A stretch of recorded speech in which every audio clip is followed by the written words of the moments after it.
राज्य और परिवार और इन दोनों के बीच का संबंध पॉलिटिकल थ्योरी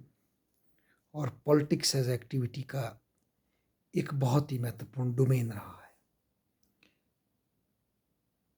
प्राचीन समय में विद्वानों ने परिवार की जो इंटरनल ऑटोनॉमी थी एज ए इंस्टीट्यूशन, उसको काफ़ी हद तक स्वीकार किया। परिवार के अंदर जो पावर डायनामिक्स थे उनको अधिकांशतः राजनीतिक विचारक चुनौती न दे सके। पर आधुनिक समय में लिबरलिज्म के आने के बाद जब व्यक्ति की आज़ादी की बात उठी, तो ऐसे में न केवल मानव से मानव की आज़ादी बल्कि पुरुष और स्त्री में दोनों को बराबरी देने की जो फिलॉसफी है वो घर करती है, और इसका सीधा असर पॉलिटिकल थ्योरी पे भी पड़ता है और विमेन राइट्स की बात भी उठ करके सामने आती है। सब्सिक्वेंटली जब नारीवाद का उद्भव होता है तो नारीवाद अपने नारे के साथ कि पर्सनल इज पॉलिटिकल, जो भी गृहस्थ का मामला है, घर का मामला है, वो कभी भी गैर राजनीतिक नहीं हो सकता, क्योंकि उसमें पति और पत्नी के बीच में, बुजुर्ग और बच्चों, युवा पीढ़ी के बीच में, बच्चों और बेटा बेटी और माता पिता के बीच में राजनीतिक शक्ति का बंटवारा होता है, के बीच में इन्फ्लुएंस का बंटवारा होता है, पावर का बंटवारा होता है, जो कि उनके जीवन में और जीवन के आने वाले समय में बहुत ही क्रूशल रोल प्ले करता है। तो इसको लेकर के नारीवादियों ने पूरी पॉलिटिकल थ्योरी का चिंतन परिवार के डोमेन के अंदर लाया, और उनसे पहले उदारवादी भी इस काम को कर रहे थे। इसके परिणाम ये निकला कि राज्य को मॉडर्न टाइम में परिवार में हस्तक्षेप करने का अधिकार मिला। वो नारियों के अधिकार को लेकर, छोटे बच्चों की शिक्षा के अधिकार को लेकर के,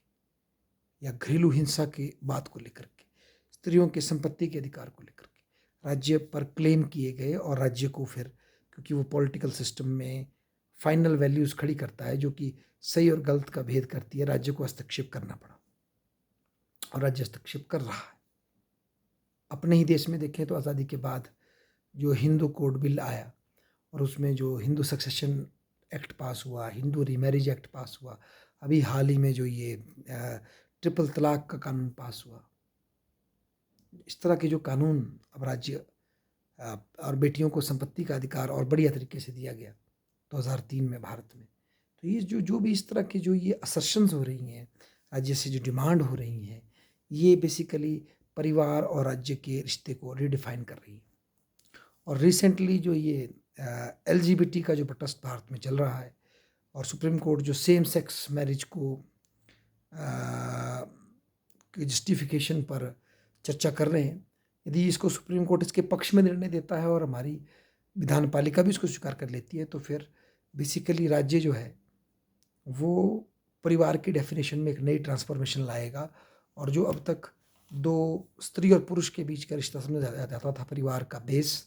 अब वो सेम सेक्स का भी बेस बन जाएगा। और डेफिनेटली ये चेंज होने के बाद बच्चों के गोद लेने के कानून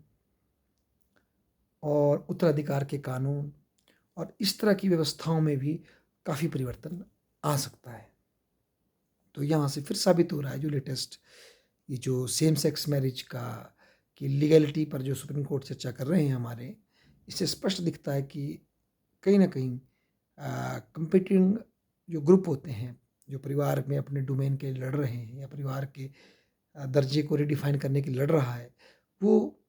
राज्य की ओर ही मुख्तसर है, राज्य की ओर ही अग्रसर है, राज्य को ही देख करके कानून बना रहा है। हालांकि भारत में बहुत डाइवर्सिटी पाई जाती है, और विशेषकर हिमालयाज में जहाँ बहुपति प्रथा थी, पोलियंड्रीज थी, भाइयों की एक ही पत्नी थी, वहाँ के लिए भारतीय राज्य ने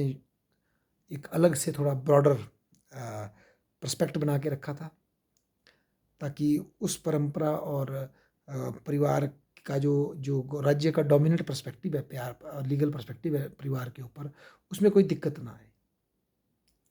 तो बेसिकली उसको ब्रॉडर एंगल से देखने का प्रयास भी किया गया था। कई जगह कस्टमर ट्राइबल कम्युनिटीज़ में कस्टमरी लॉ के नाम पर उस डिफरेंट परिवार को भी, जो कि सामान्य परिवार का जो नॉर्म्स था उससे अलग था, उसको उसको अकोमोडेट करने का प्रयास किया गया।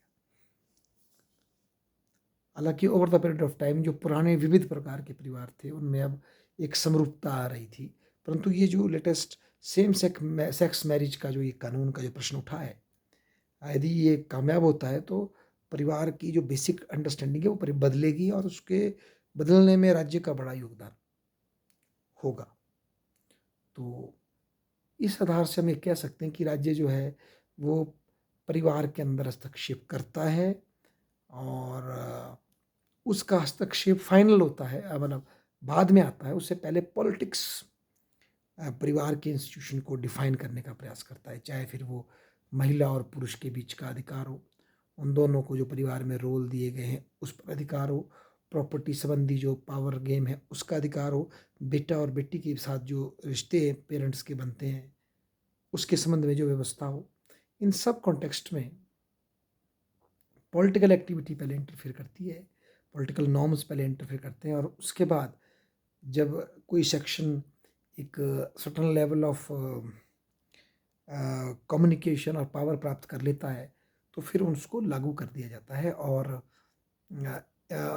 जो उस सेक्शन की जो डिमांड होती है उस हिसाब से स्टेट जो है परिवार में हस्तक्षेप करता है। अभी तक तो ये पाया गया है। तो इस तरह से